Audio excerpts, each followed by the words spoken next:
As we've been reminded in recent days, we must do more to keep faith with our veterans and their families and ensure they get the care and benefits and opportunities that they've earned and that they deserve. We also have to come up with a better model of delivering care to our veterans so they don't have these waits. I mean, this is a real tragedy. These are the people with whom we have a sacred trust, and that's been betrayed, and we need to make sure that it's fixed. Across the board, bipartisan outrage at the Veterans Affairs scandal, which seems to grow by the day. Let's talk about it with our panel.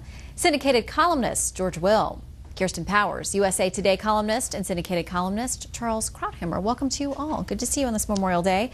The president, in his surprise visit to Afghanistan with the troops yesterday and today in his remarks on Memorial Day, not specifically mentioning the VA scandal, but clearly making reference to it, George. He said, though, he's going to wait until the investigations are over before doing anything concrete about it. Well, I can understand the need to find out, A, whether there was actual criminality in the concocting of the waiting lists and all the rest.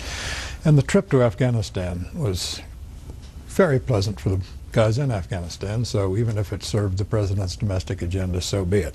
I'm waiting to hear from Harry Reid. Harry Reid said when the stories began to come in with all the people saying they'd been injured by Obamacare, he said they were all lies. Not some lies, all lies, and therefore people are all liars.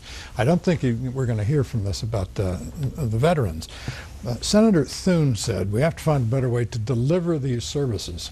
Maybe the lesson of this is that the government ought to get out of the business of delivering services. What the government does very well indeed is writing checks, Social Security. You have a categorical eligibility, and we've essentially reduced to the vanishing point poverty among the elderly. So let's do the same thing with health care. Give people money and let them shop. And this weekend, word from the VA that where they weren't able to in a timely fashion, they would enable non-VA care or private care. And Kirsten, it's come up again and again. And we, from Jennifer Griffin's reporting, saw that they paid out $4.8 billion toward private care last year. Is that going to be an option moving forward? Do you think that's going to gain steam, that idea?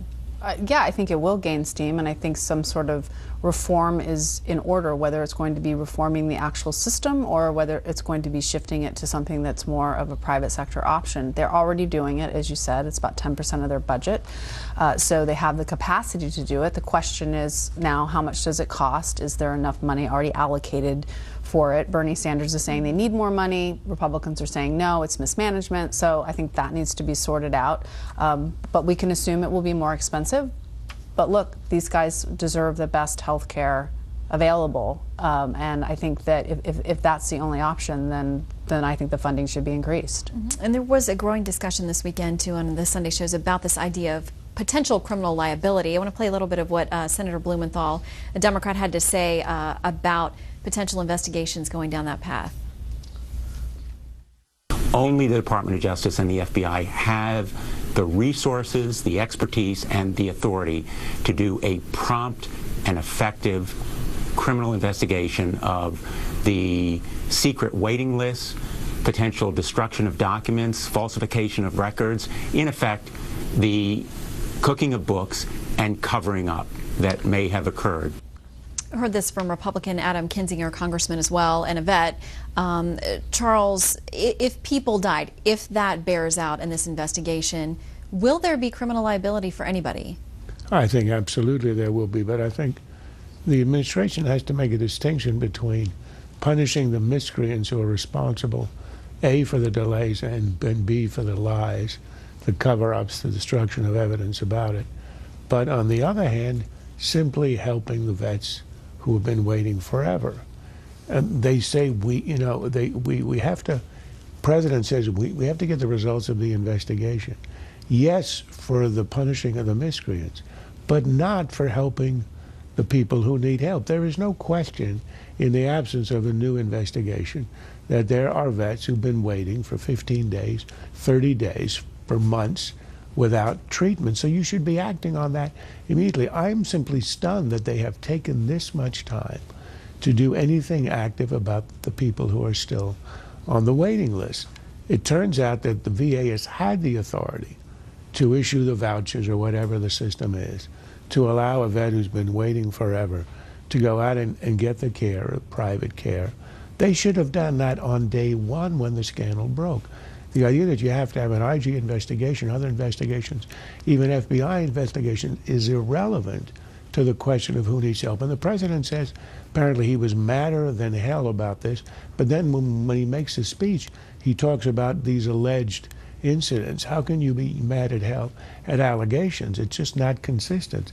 It's like him saying, you know, I discovered all this in the newspapers and I've been working on it for 6 years. Well, and on the Hill, like we talked about, there's been bipartisan outrage. Several measures introduced, some initial votes that are happening. George, you mentioned the Senate Majority Leader, Harry Reid. Do you think he moves forward with anything that comes out of the House? Because they haven't cooperated on a lot. There are a lot of House bills sitting there in the Senate waiting for a vote. Do you think this will be the kind of issue, though, that will unify both sides? Well, yes. I mean, you'll get some votes on common ameliorative measures, but again, we're missing the point here if we do that. This comes at the end of 6 particularly intense, instructive months that began in October with healthcare.gov. And it's a teachable moment about the actual scope and proper competence of government. And we have to back off and say, look, we're trying to do things we don't know how to do, such as deliver health care. The private sector is prodigiously talented at doing that. But the chances of Democrats learning that lesson are zero. The lesson has been learned over and over again since the beginning of the war on poverty, delivering services. We've spent trillions of dollars on this, and we've made the problem worse. I agree with you entirely. If there's ever been evidence that a government-run system of health care is a disaster, it's here. It's rationing, it's wait list, and corruption and laziness, as you get when people are salaried rather than working in the free market. But this is a lesson that's been out there forever. And one of the reasons I suspect, because otherwise I can't understand it, why the Democratic administration has been so slow in issuing the vouchers or allowing a vet to go outside the system is purely ideological. It's an admission of your truism. I'm not looking for Democrats to have a road to Damascus moment. I'm looking for the voters to have one. And they'll get a chance to speak on this fall. I hope they do. See. All right, gentlemen. Kirsten, we're starting with you on the next panel. Next up, trying to take the next step in Ukraine.